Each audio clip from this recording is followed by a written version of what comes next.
Welcome into the Legislative Lounge. I am your host, Natebige, with my host, Professor Mike, as well.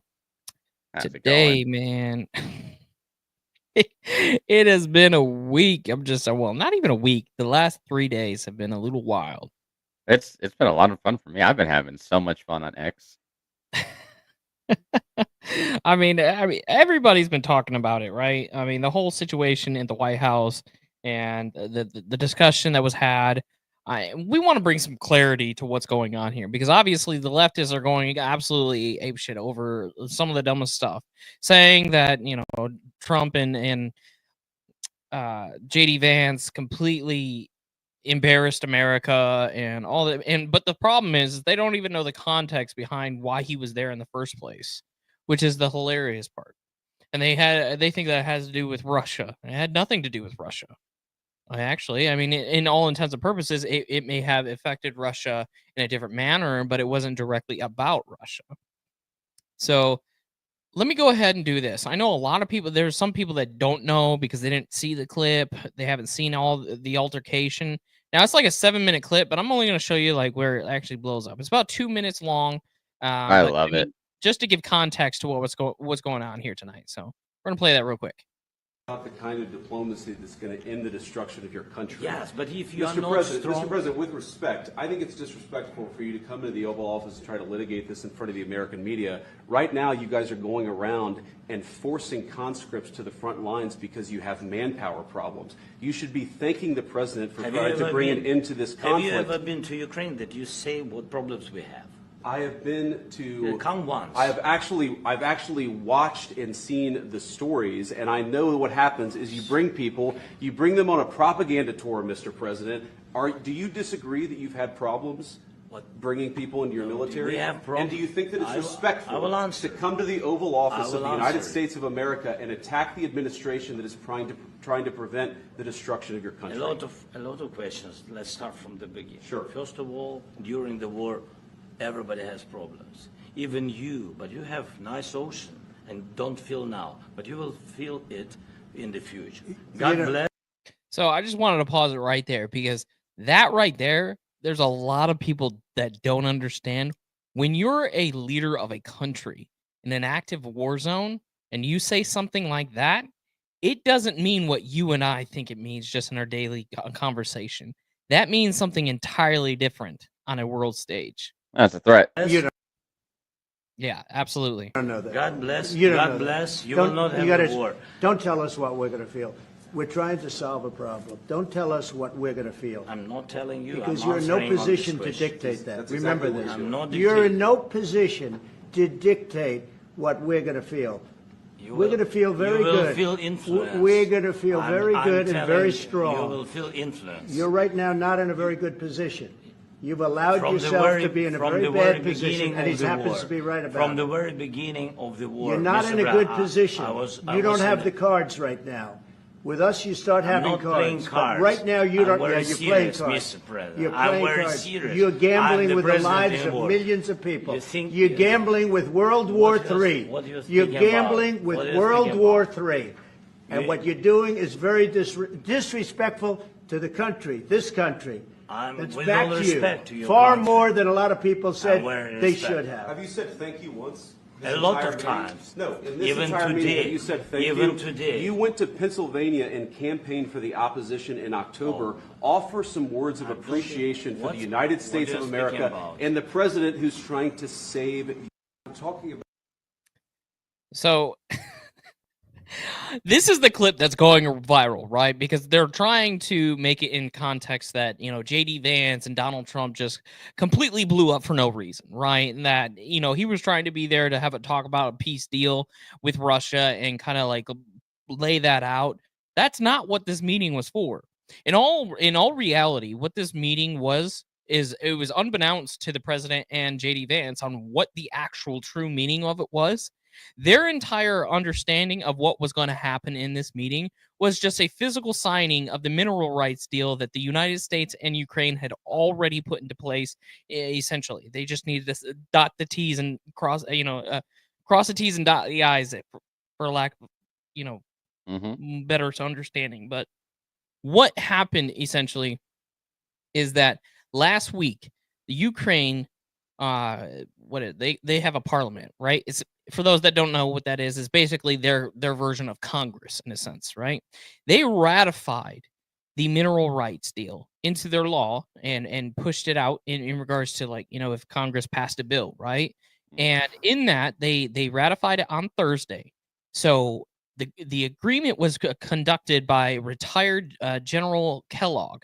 He had connections to Russia and acted as a special interest of the United States. He went there, had a conversation with them, and they laid out a plan. But at first they were like, nope, nope. And he's like, all right, well, if you don't want it, then I'm leaving. As he's leaving, they call him up and said, okay, this is what we're good to go. We're good with this. And then their parliament put it through and ratified it.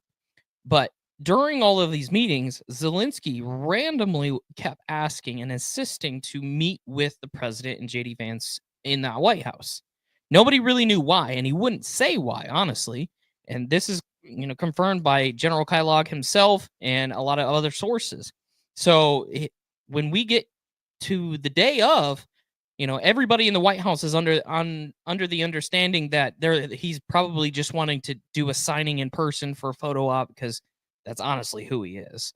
I mean, sir. He's just all about the cameras. I mean, that's what he did prior to being president. So everybody's in their mind like, oh, okay, this is what we're going to do. We're going to sign this. We don't know really why else he's here. However, when you watch the whole meeting, he's there trying to litigate a peace deal, basically, in a very aggressive way through the president and JD Vance, and saying that, everything with, Vladimir Putin, he's doing this, he's doing that. How are we going to stop him from optics? We signed a ceasefire in 2019 and all this other nonsense, right? And through this, they were like, hold up, this is not what our meeting was about. And if you're not going to do this right in front of the cameras, this is not something that we do in front of the cameras, because this is a conversation to be had behind closed doors.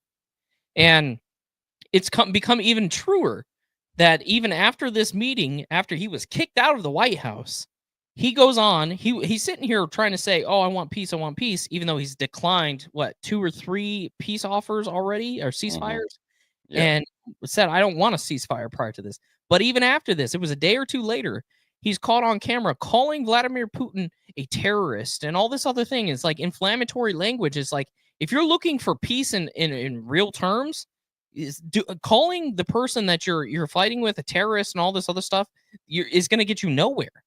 Which is exactly why Donald Trump said what he said, is you're gambling with World War III.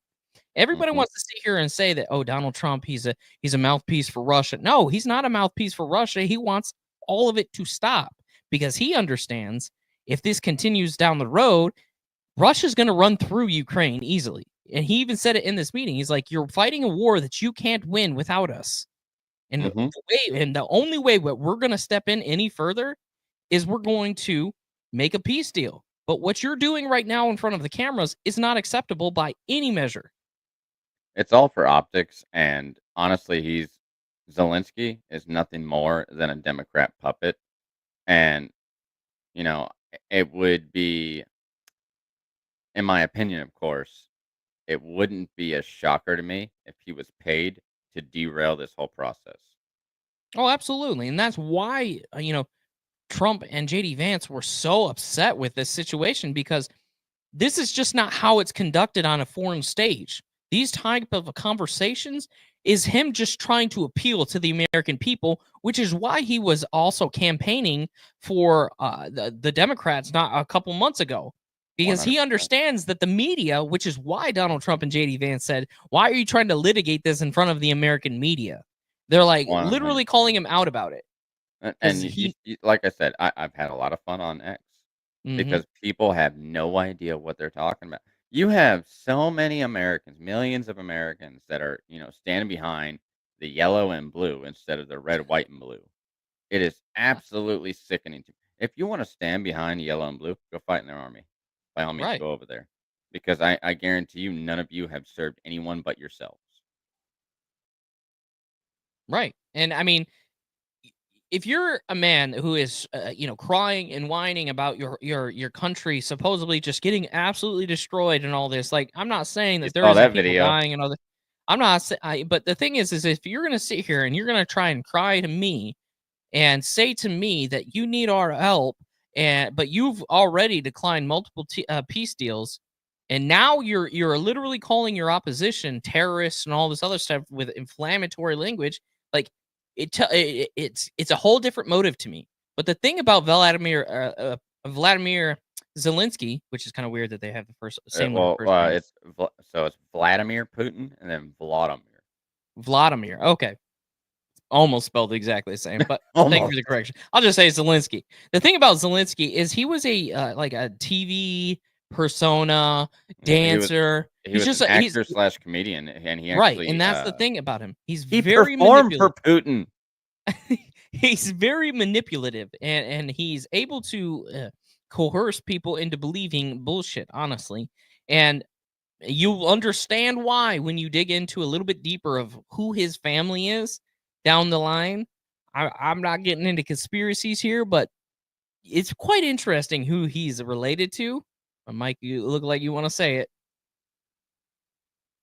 What? No, I'm not gonna. Oh, I thought you were about. I will say, I will say, he performed for Vladimir Putin in Russia, right, while he was a comedian.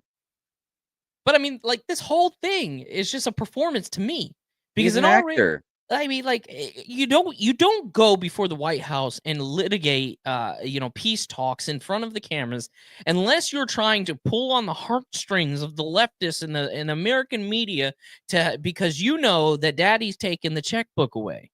Mm-hmm. Well, and that's all it was. Let's be real. Like, there are 3 superpowers in this world: United States being the leader, and you have China, then you have Russia.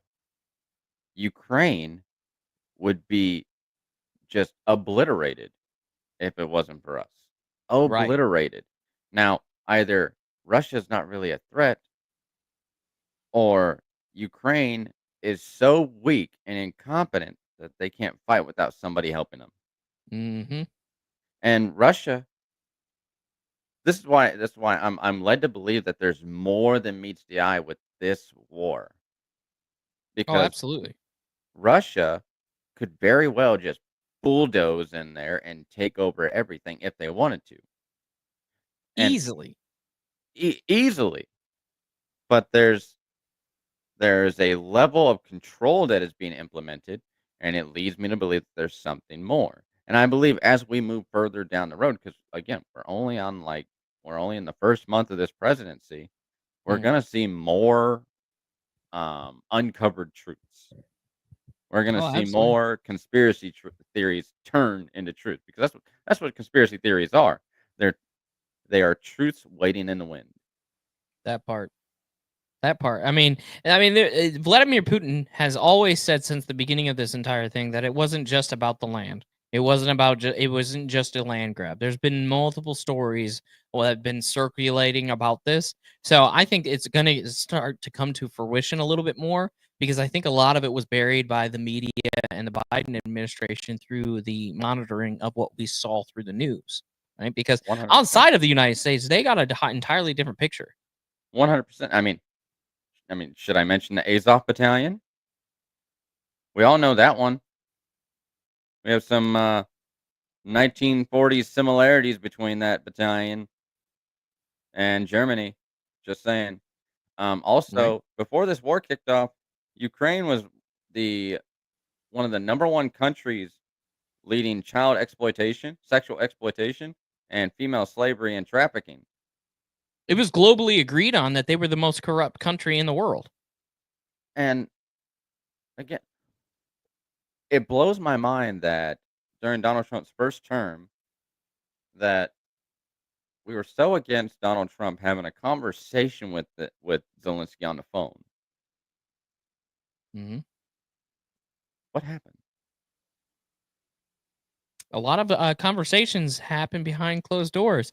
I mean, after Donald Trump met with Zelensky after he had first met or won the presidency, you could tell there was a shift in his demeanor when talking about Zelensky, and it seemed to progressively get worse until this. So there are conversations behind the scenes that we're not seeing, that that Zelensky is just, he's not about actually creating peace.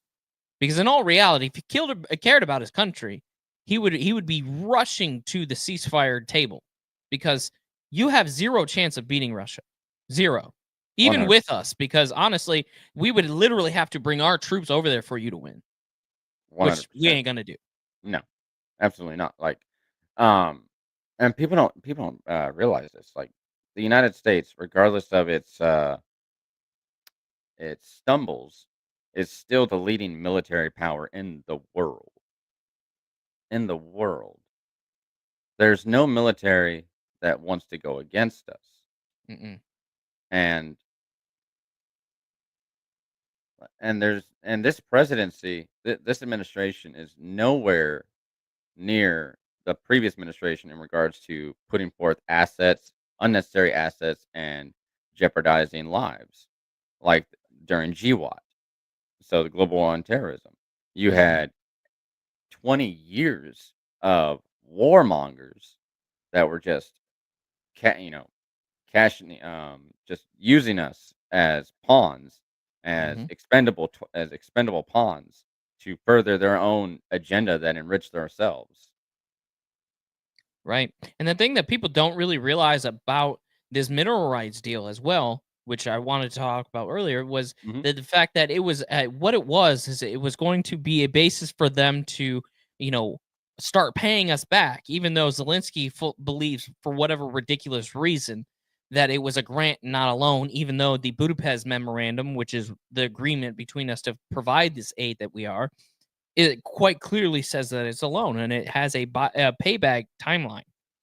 So what this And would do, it's supposed to be a joint venture, right? right?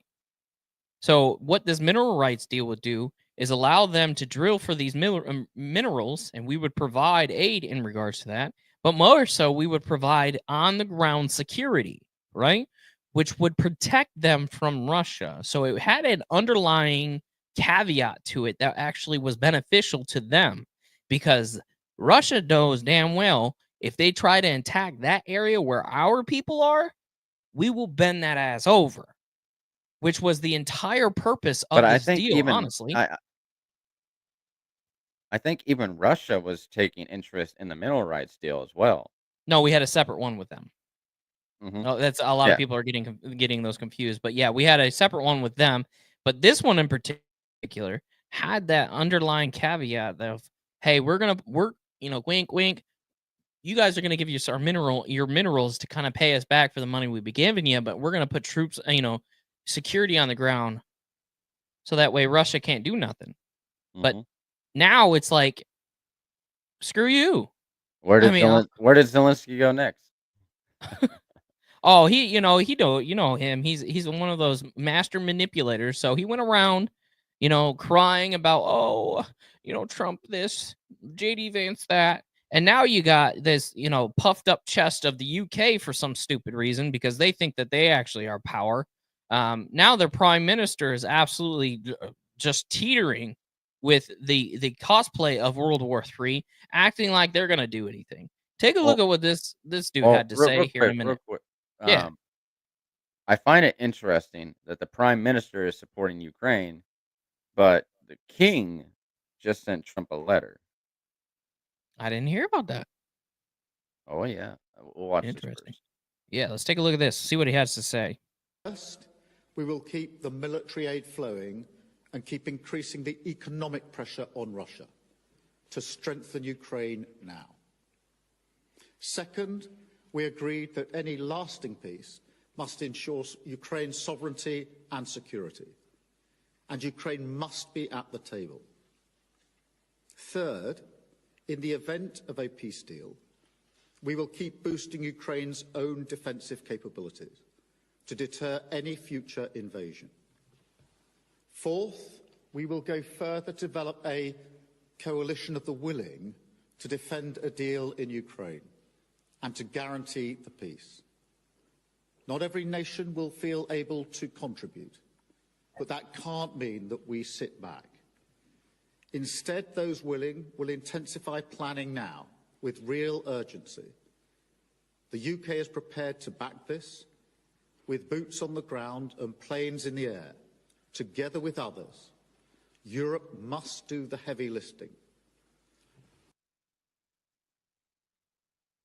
I mean, this is a foreign nation saying, hey, we're going to make an aggressive military response if we need to. This is NATO allies saying, hey, you know, basically it's a slap at the United States saying, hey, if you're not going to do it, we're going to do it. And it's like, we've been telling y'all to do it for a while. First of all, you bums. I mean, none of you have actually helped to the extent that we have. So it's about time that you stepped up with the aid. However, at the same time, you can't threaten military action at the same time and expect a response from Russia that is going to be, you know, oh, okay, cool, you know, it's good. No, you move, they're going to move. And if they move, you'll move even closer, which will escalate into a situation that is going to absolutely trigger World War III. Let me just give a brief history lesson. You know, when it comes to World War II, Germany was going to win. Germany was going to 100% win. The United Kingdom and France, they basically lost until we stepped in. We were the turning point for that war. So Absolutely. it's like, if the UK does this, the UK will not have our backing. The UK will not have our, you know, our defense budget. The UK will not have our soldiers. They'll have to rely completely on their own, which will cripple their entire economy. It'll destroy them. Like, if you want Russia to move further west, by all means, attack them. That's stupid. They'll I take mean, you over. easily. I mean, easily. I mean, even with the outdated equipment and stuff that Russia works with, like, it's just their mass size. They're too powerful for those countries, honestly. And the problem here is that the UK is trying to puff their chest up as if they're willing or able to do anything, and they need to realize that they're not going to be able to do what they think they can. Because what will happen is, if they trigger a response from Russia, which I would fully expect Russia to do something, because if you see two nations lining up on your borders, yeah, I would. I mean, regardless of what Russia's doing, I'm not here to defend Russia. Don't get me wrong, but I would understand them actively making a response to that, you know, to try and make sure that their people are good, because Kiev just yesterday, or Ukraine, just issued or put one of the deepest attacks into Russia, 113 what is it? No, 1,300 kilometers within Russia, that completely destroyed an oil outpost, one of their largest ones, right? So I mean, it's not like their hands are clean in this anymore. They've been doing stuff to go back and forth, and having Ukraine, or I mean, the UK come on into this, that's going to trigger India, China, North Korea, South Africa, Colombia, Venezuela, all the allies, Iran, a lot of the Middle Eastern countries. All of them are Russian allies. They don't understand what they'll do by triggering anything with Russia. Well, NATO, I mean, North Korea had already sent in soldiers. And that was last year. Yeah, and it's wild. You know, it's always the people in the suits that are so quick to send people in uniform. And I mean, NATO in and of itself, some of the stuff that they're doing, like, there's people in Congress now, as myself, are calling for Donald Trump to remove us from NATO immediately because of all this. Because by the law, the bylaws of the NATO treaty, that if a response happens, we're legally obligated to go over there and defend them. Yeah, I mean, me personally, Article 5. would just Yeah, Article 5 and 6. And I would be the one to be like, no. listen. It's like, you screwed up, Ukraine, when you have warmonger Lindsey Graham telling you screwed up. Yep. It's Yeah, I mean, it's like, what are you guys doing? But and the I found that Okay. video of King Charles sending that letter. Oh, okay. You put it up? So I'm gonna so Well, I am before you not the do that tech real quick, person yeah. here. No, it's all right. So I'm going Send it to Yeah. Yeah, just send it to me on Facebook. And but to with all of this going on with the UK, just happening, what I believe yesterday, there was an immediate response from Donald Trump that we haven't even recovered yet. And in regards to that, this morning, first thing this morning, there was rumors that he was actually getting with a top security council and advisors about withdrawing all military aid from Ukraine.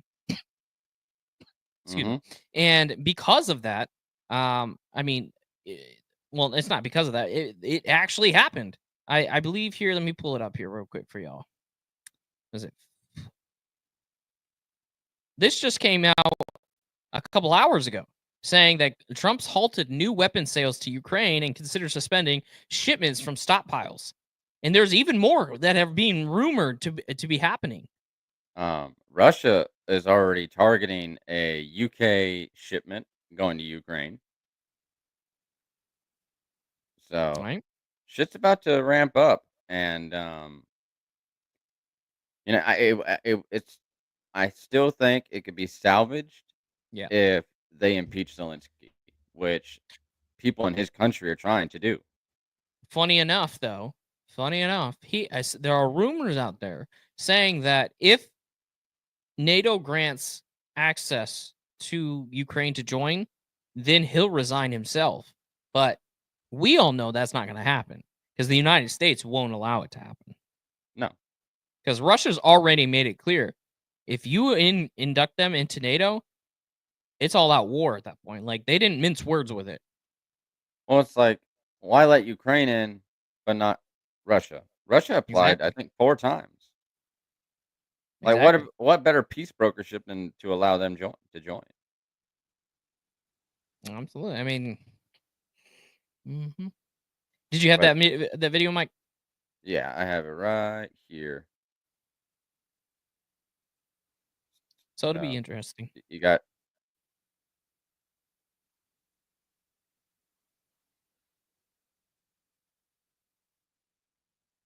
Is it playing?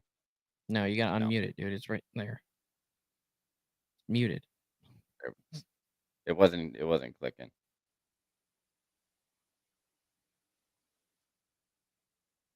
I don't hear it.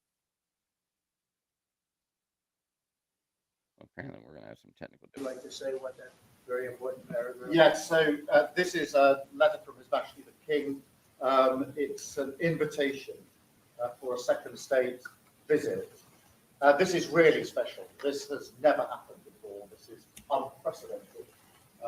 And I think that just symbolises the strength of the relationship between us. So this is a very special letter. I think the last state visit was a tremendous success. His Majesty the King wants to make this even better than that. So this is truly historic and unprecedented. Wait a second. That's the fool. That's the Prime Minister. That just came out on the video we were talking about. Yeah. This is why I do not like anything that the UK does, and that's why honestly a lot of the UK people can't stand their government because they're just giving mixed signals. I find it interesting that the Prime Minister and the King are not on the same page. I am willing to bet, because this happened 4 days ago, I'm willing to bet that the King said, "What are you doing?" I slapped him on the head, yeah. But I mean, this whole scenario, this whole situation, I guess, has got liberals just outside of their mind. All over social media. Mike was just saying it a minute ago, Twitter is on fire for them defending a country they've never been to. I'll never understand that, Mike. Yeah. I mean, there No, is and so much. I've Go been ahead. I've been to countries I've been to countries all over the world, and there is no place as accepting, as free, as prosperous as America, Absolutely. and everybody relies on us. Absolutely. I mean, it's got them so in a tizzy. There are people out here that are so involved with their TDS or Trump derangement syndrome that they're literally calling for World War III. I mean, to the point where they're not even hiding it anymore. I was a part of a live just the other day where an individual came up that has over 160,000 followers on TikTok, let alone what she has on other. This is a 50-year-old woman, mind you, saying that she hopes that World War III happens. Take a look at this. I hope that World War III begins because see the population centers in Russia? 1, 2. And what was her reasoning? She right after this, we switched clips. I had to because somebody stopped recording it. But this was her reasoning. Which I believe will end up with Donald Trump impeached, maybe even before the midterms. These people are so mad about Donald Trump that they're willing to allow millions, if not billions of people to die because they want him to be impeached, because they think that Congress will impeach him and Senate will convict him for a world war. Yeah, and it's the World War is not happening because of Donald Trump. It is happening because of foreign agencies, and it's being propagated by the Democrat Party. And it's a sad time we're living in. But I still think I still think I'm being optimistic. I still think it can be salvaged. Impeach Zelensky I because mean, you know, for those that don't know, he is a dictator. Like, right? he is the literal definition of a dictator. He served well past his term, suspended the Constitution by imposing martial law, took out his political opponents, took over his mainstream media. He took down every source of media that opposes him. That's what a dictator does. I mean, the guy that was calling for his impeachment, the MP, he was one of the people that was imprisoned by Zelensky after he took office for a few years. And some breaking news, as we were just talking about, Trump has now ordered that a pause to all military aid to Ukraine effective immediately. Good. Absolutely. Next step is withdrawing from NATO. Good. I want to withdraw from NATO 100%. I'm tired of being taken advantage of. I know one of our favorite representatives, Paulina Luna, is calling for us to be withdrawn. I know there was a couple others, but I mean, if you have people around our country, including our actual representatives, calling for this, like, we need to take a look at this whole situation a little bit differently. And honestly, I think Donald Trump and JD Vance are doing it, which is why they approached Zelensky the way that they did. And I'm happy they did. I had even some moderate Republicans, my dad, say that he was upset with how they reacted. But the problem is they don't understand the context of the meeting because they see that little clip. People never take on the context. That's why you need to stay away from the mainstream medias, because whether it's Fox News, CNN, MSNBC, ABC, CBS, they're going to take clips, manipulate them, and give you false truths. Mm-hmm. All right, and like, there's no shade at anybody like on the Republicans or my dad, because I had to explain to him too. It's like I haven't even explained to him in detail about the whole situation, about how they didn't even know why he was there in the first place. To be honest, they thought it was because he wanted to sign it in person. So like, I had no idea that a ceasefire was even going to be talked about. They didn't either. So I've been waiting on this mineral deal, and I knew about the two separate mineral deals, Ukraine and then Russia, and it was like it's a great opportunity to be working alongside rather than fighting. Mm-hmm. Like, Right. what? We trade with Russia, or we trade with China. Why are you so upset about Russia? We already trade. We already trade with them. Like, Mhm. what's the matter with you liberals? I don't Do think you there's a single country we don't trade with, honestly. no? Because the United States is a capitalistic meritocracy. We are the number one consumer in the world. Very Yeah. simply put. And speaking of that crazy woman that you triggered very, very, very badly.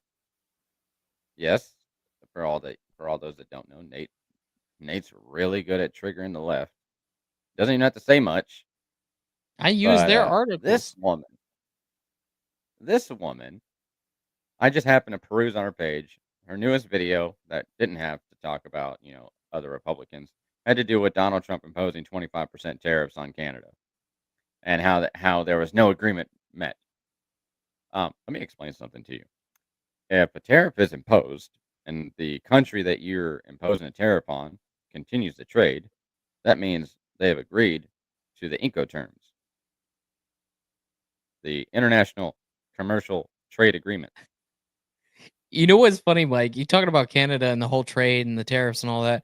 I had a Canadian on one of my posts just before I got on here saying that, oh, you're feeling the effects of Canada already. Canada hasn't bought a single good from America for the last month. I was like, that is the most ridiculous claim I've ever heard. He's like, just use Google. I was like, I don't need to use Google to know that you're just stupid for saying that.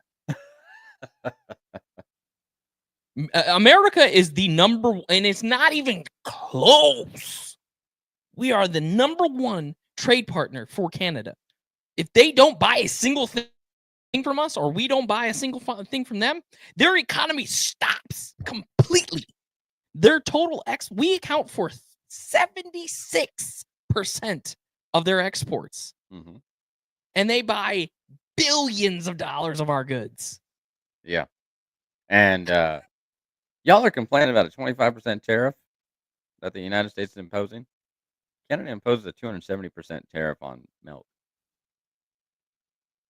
260% tariff on eggs. You're And don't complaining. even we You're don't we, complaining we about don't even want to 25%.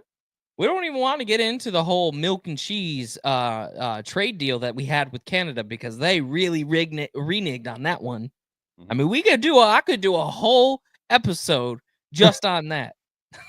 We've done a whole episode on tariffs, but they're sitting here saying, "Oh, tariffs are so bad, so bad." How many countries and how many huge conglomerate businesses, corporations have said, "Hey, I'm going to come to you guys and make my stuff because I want part of those tax breaks and I don't want to pay the tariff."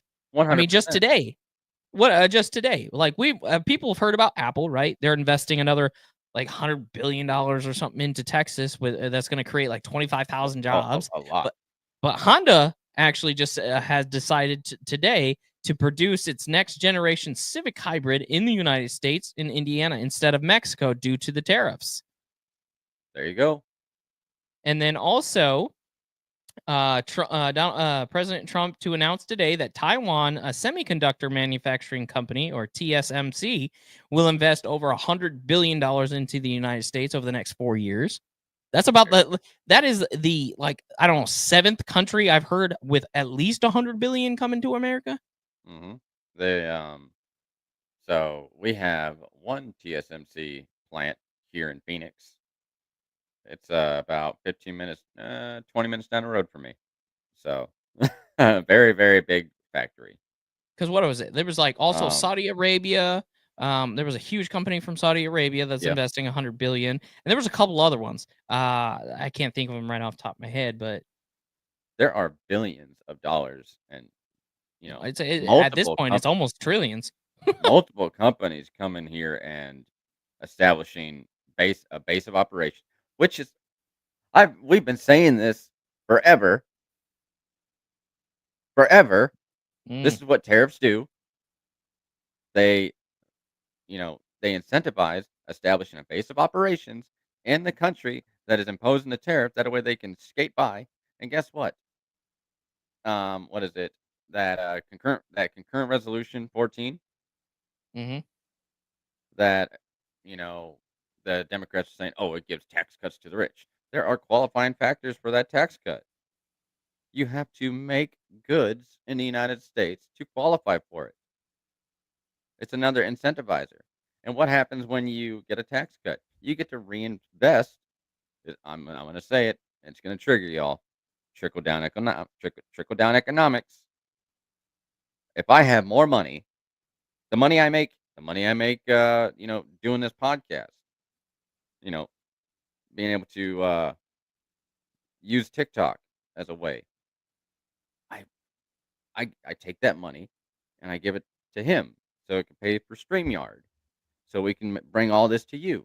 If I have more money as a business owner, I'm going to put it into my business. That way I can expand my network, hire more employees, or give more benefits, or give them bigger pay raises.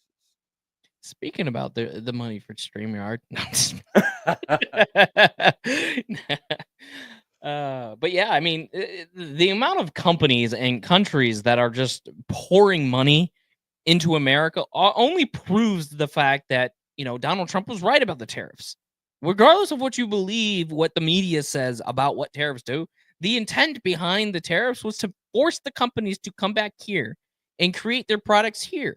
Because not only would that give a boost to the American GDP, it boosts our economy as a whole, because now we have thousands, if not hundreds of thousands of new jobs. This is barely over month 1, and we're getting billions, maybe trillions of dollars, and companies coming into the United States, establishing base of operations.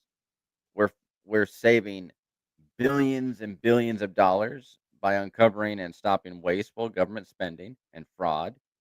And I don't want to. If you're a liberal, if you hate Donald Trump and you hate Elon Musk, when you get that paycheck, that money that is going to get sent back to us after they find all that wasteful spending, send it back. Maybe. I don't know if we'll get it or not, but I know they're talking about it.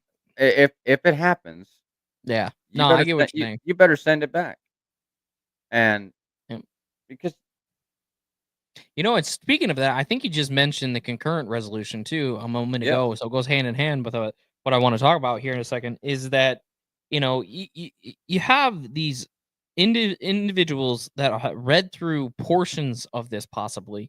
No, but honestly, most of them just regurgitated something the news media said. Yes, they did. And they're hyper focusing on, $4.5 trillion increase to the deficit. It's like, but aren't you crying about Medicare, Medicaid, food stamps, all that other stuff, right? How do you think that we fund that? It's funny you mentioned Social Security and Medicaid and all of that. So I think I reiterated it on the podcast last Monday. Medicare in that bill appears on page 25, line 12, and it only says Medicare, doesn't say anything else. Medicaid, the word Medicaid does not appear anywhere else. The $880 billion number appears on page 43, and it refers strictly to the Committee of Energy and Commerce. It doesn't, and it's over a 10-year period, which is $80 billion. We invest $800 billion into Social Security every year. So if you take away $80 billion a year, that's $720 billion a year, and it's still going to Social Security, which Social Security in itself, I'm going to reiterate, I'm going to quote older millennial, it's a Ponzi scheme. And he quoted Elon Musk. It's a Ponzi scheme. That's absolutely is. Where do you think all this money that's going to Ukraine is coming from? Oh, the military budget. No, it's not. That money's already allocated. Yep. They're repurposing it. The money is coming from Social Security. And for those that don't know what a Ponzi scheme is, it's the recipients of a government-funded source is being paid by the people that are not recipients of it. Exactly. And I mean, and the thing is like with Social Security, Medicare, Medicaid, and food stamps and all this other stuff, it's like those are legal obligations that we already are entrusted to. So it's like that, along with all the other bills that the bills that the United States have, like paying our interest and whatnot on the loans that we have. If we default in making those payments, then the world, and this is not an exaggeration, you can Google this. I know you guys like to Google everything.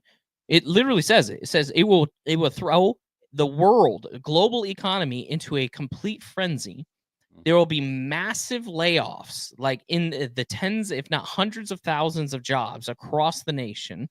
It will make the 9% interest rate that we saw just 2023, something like that. It'll make that look like that was the best rate we've ever had in our lifetime. Because if we don't, that's how this is how you know people are just financially illiterate. It's like, oh, you can't increase your debt and then try and pay it off. It's like you also can't default on the loans and everything that you have while trying to pay off things. Like, well, where's all this money coming from that Doge's? Like, look, you have to stop the spending, right? If you're spending more than what you got coming in, you're never going to get ahead, right? But at the same time, if you default on all your loans, it completely implodes. The problem is you have to also at the same time eliminate your spending and eventually surpass it. This is going to take time, guys. It's not going to be a year. It's not going to be 2 years. It probably won't even be within the full term of Donald Trump that we're going to see a huge, significant dip into the $37 trillion that we have. Maybe a couple $100 billion, maybe $1 trillion or two, right? By the end of his presidency, if we continue the path of getting rid of the wasteful spending. But if you don't do them at the same time, if you don't take care of your already allocated legal obligations like Medicare, Medicaid, and all the other bills that America has, including the interest loans, while simultaneously getting rid of extra spending, you'll never get ahead. This is the poor man's mentality. Like they're not like the government's not even living paycheck to paycheck.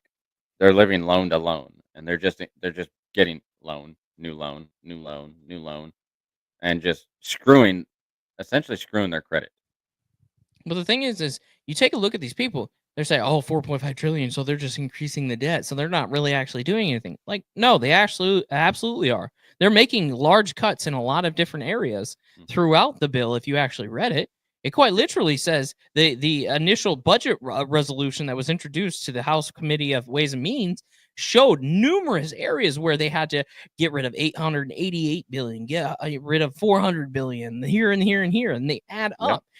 I had somebody today say to me in a live, well, what about he was like, Elon Musk is lying about just to give some context, specifics about, $3,000 or $3 million for, shrimps on treadmills thing, right?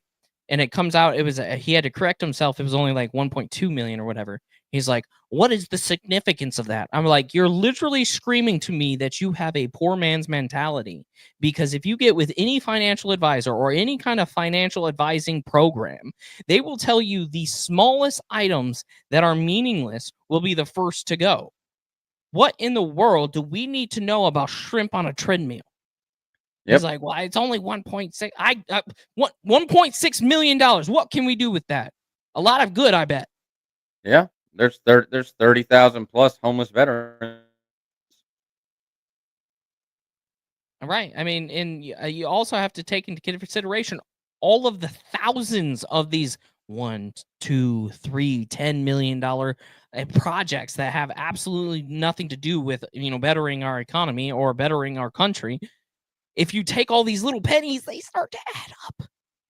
Well, again, the poor man's mentality. The majority of the Festivus report didn't go to America, minus a pigeon statue in New York City. Jesus, Lord have mercy on us all.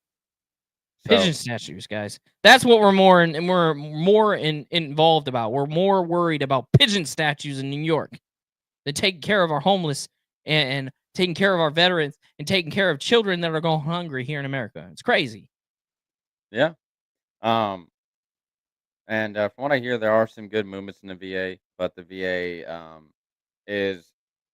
VA needs a large reform. So we need to start caring about America. America needs to come first. Fuck Ukraine. Absolutely. I'm so sick of hearing about Ukraine. Fuck Palestine. I don't care. I want to care about America. I want to make it Absolutely. better for American citizens. I want to make it better for my kids, for Nate's kids, for our grandchildren. Whenever that ungrateful that day happens, when we're very much old. Old. And I know that a lot of people probably hope that we had a little bit more information today about the whole Epstein thing. There's a whole lot going on there behind the scenes that we're hoping to have something for you guys next week or by our Saturday show on the radio with Radio DeBang. But I do know that as of today, the head of the FBI field office in the New York area, which is the issue with all of this, is because, between the time Christopher Wray, the former FBI director, left office, right, resigned, and the time that Cashap Patel was actually, confirmed and took office, there was a good almost month and a half there, right? So, I mean, basically, he just got confirmed last week, so it's been over a month essentially since the time that he resigned. So God only knows what was going on. And when Pam Bondi had requested those files from the New York office, they only provided the information that we already had publicly known about, right? But he resigned, the head of that office resigned after the DOJ accused his office of hiding thousands of Epstein documents. It's like, that couldn't be a more point you in the forehead type situation of, yeah, I did it. Just because you resign doesn't mean you can't be held accountable, and Pam Bondi is on a warpath. So hopefully we can have something by at least Saturday's show to figure out what's going on, because I know her and Cashap Patel are on it, right? So tune in with us on this Saturday on Radio DeBang. If you don't follow them on Facebook, you can follow them and us there. It's at noon Central Time, and we'll see you guys then. But Mike, take us home. Yep. Thank you for tuning into the greatest podcast in America, where we're bringing you the truth between the lines. And we hope to see you next Saturday, 12 p.m. Central Time, and next Monday, 7 p.m. Central Time. But be sure to follow us. Me and Nate are mostly on TikTok, but you can follow the Legislative Lounge on YouTube, Facebook, Instagram, TikTok, Rumble, Twitch, and Patreon. See you next time. God bless.